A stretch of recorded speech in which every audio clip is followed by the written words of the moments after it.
Daan-daang Katoliko rin ang dumalo sa misa sa Quiapo Church ngayong Ash Wednesday. Pinaalalahanan naman ng mga magsisimba na huwag nang magbitbit ng mga ipinagbabawal na bagay.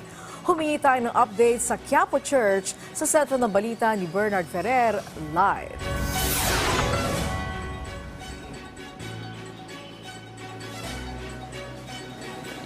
Angelique, nagpapatuloy ang isinasagawang misa dito sa Minor Basilica at Metropolitan Cathedral ng Immaculate Conception sa Intramuros, Maynila.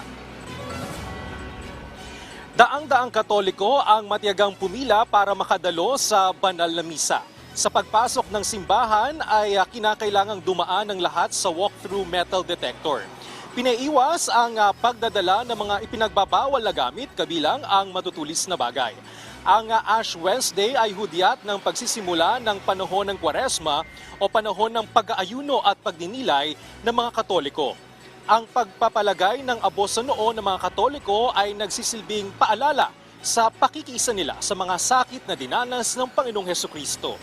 Ilan sa mga nagpalagay ng abo ay mga estudyante na katatapos lang ang klase habang ang iba ay inuna muna ang pagsisimba bago pumasok sa kanilang klase. Sa panahon din ng Kwaresma ay hinikayat ang mga Katoliko na magdasal, makiisa sa pagsasagawa ng fasting, abstinence at iba pang acts of penance. Sa panahon din ng Kwaresma ay pinaiwas ang mga Katoliko sa pagkain ng karne bilang bahagi ng abstinence. Magsisimula ito ngayong Ash Wednesday, lahat ng Biyernes ng Kwaresma at Good Friday. Angelique, pinapayuhan ang mga magsisimba sa Manila Cathedral na agahan ang pagpunta sa simbahan dahil may mga ipinatutupad na security measures. Nakapantay din ang mga security guard upang matiyak ang seguridad ng publiko. Ito pa rin ang sitwasyon dito sa Manila Cathedral. Balik sa iyo, Angelique. Yes, Bernard, ano nga ba ang oras ng misa dyan sa Manila Cathedral mamaya?